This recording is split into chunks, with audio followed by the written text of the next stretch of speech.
RSS പ്രവർത്തകൻ തിരുമല ആനന്ദിന്റെ ആത്മഹത്യാ കേസിൽ ബിജെപി നേതൃത്വത്തെ തള്ളി ആർഎസ്എസ് നേതാക്കളുടെ മൊഴി. ആനന്ദ് സജീവ ആർഎസ്എസ് പ്രവർത്തകനെന്നും വാർഡിലെ സ്ഥാനാർത്ഥി നിർണയ യോഗത്തിൽ ആനന്ദ് പങ്കെടുത്തുവെന്നുമാണ് ആർഎസ്എസ് നേതാക്കൾ പോലീസിന് നൽകിയ മൊഴി. ഇതോടെ ബിജെപി ജില്ലാ സംസ്ഥാന നേതാക്കളുടെ വാദം വീണ്ടും പൊളിയുകയാണ്. ആർഎസ്എസ് പ്രവർത്തകൻ തൃക്കണ്ണാപുരത്തെ ആനന്ദ് കെ തമ്പിയുടെ ആത്മഹത്യക്ക് പിന്നാലെ ആനന്ദിനെ ബിജെപി നേതൃത്വം തള്ളിപ്പറഞ്ഞിരുന്നു. 7 വർഷമായി ആനന്ദ് ആർഎസ്എസിലില്ലെന്നായിരുന്നു ജില്ലാ സെക്രട്ടറി കരമന ജയന്റെ വാദം.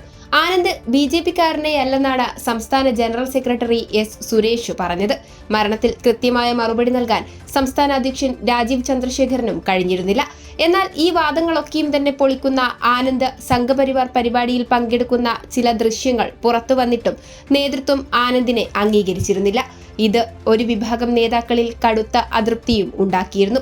പിന്നാലെയാണ് പൂജപ്പുര പോലീസ് അന്വേഷണത്തിന്റെ ഭാഗമായി ആർഎസ്എസ് നേതാക്കളുടെ മൊഴിയെടുത്തത്.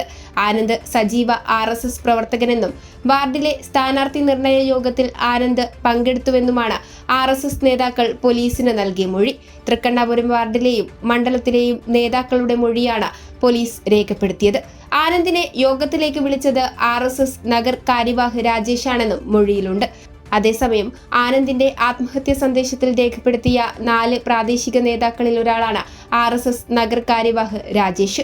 ഇയാളുടെയും മറ്റ് 3 പേരുടെയും മൊഴി പോലീസ് രേഖപ്പെടുത്തിയിരുന്നു. ഇതോടെ ബിജെപി നേതൃത്വത്തിന്റെ നിലപാട് പൂർണ്ണമായും തള്ളുന്നതാണ് ആർഎസ്എസ് നേതാക്കളിൽ നിന്നും ലഭിച്ച മൊഴി. നേതാക്കളിൽ നിന്ന് ഭീഷണി നേരിട്ടുവെന്നും ഇത് തന്നെ മാനസിക സമ്മർദ്ദത്തിലാക്കിയെന്നും ആനന്ദ് പറയുന്ന ശബ്ദരേഖയും പുറത്തു വന്നിരുന്നു. ഈ സാഹചര്യത്തിൽ ആനന്ദിന്റെ ഫോൺ രേഖകൾ ഉൾപ്പെടെ പോലീസ് പരിശോധിച്ചു വരികയാണ്. സംഭവത്തിൽ കൂടുതൽ നേതാക്കളുടെ പങ്ക് വ്യക്തമാകുന്നതോടെ ബിജെപി നേതൃത്വം കൃത്യമായ മറുപടിയും നൽകേണ്ടി വരും. കൈരളി ന്യൂസ്, തിരുവനന്തപുരം.